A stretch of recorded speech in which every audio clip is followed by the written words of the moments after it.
Hey, as a part of our 2019 Easter emphasis, don't worry, just say it. I want to take a couple of minutes and share with you some tips about how to experience the greatest blessing that God ever gives us. And that is to lead somebody else to faith in Jesus Christ. You know, and the first thing we need to do, and this isn't going to be surprising to you, we just need to pray.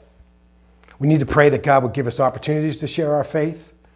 That God would give us the courage to be his witnesses, and that we would see those moments when it's the right time to share our faith, to see the triggers in our conversations that give us the opportunity to turn it spiritual.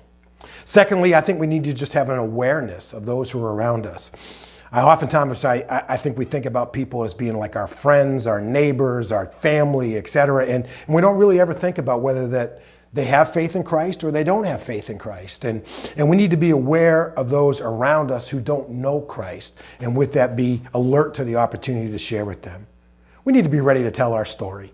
We've put together some materials for this reading season leading up to Easter, and in there it talks about how to share your personal story. It has power. Be ready to talk about your life before you came to know Christ, how you recognized that you needed Christ, how you actually received Christ, and what life's been like since then. It's exactly what the Apostle Paul did in the book of Acts, and it's what we need to be ready to do. Work on your story and be able to tell it with a sense of power, with a sense of eagerness and desire. Get familiar with the parts of the gospel, the truths of the gospel. And again, these are in the reading materials we've put together for this season. But be ready to talk about God's plan for us, his purpose for us, which is to spend eternity with him because he loves us and has made us in his image. Be ready to talk about our problem, that all of us are sinners and fall short of the glory of God. Doesn't mean that we're awful people, but it does mean that we're not in a position on our own to earn the right to spend eternity in heaven.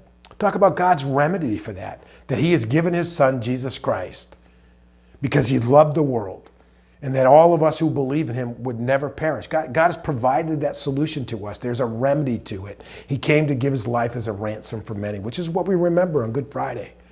And lastly, we need to be ready to talk about our response. That it is as we receive him by faith that we receive the privilege of being the children of God now and for all eternity. I'm going to be praying for you. I'm hoping you'll be praying for me.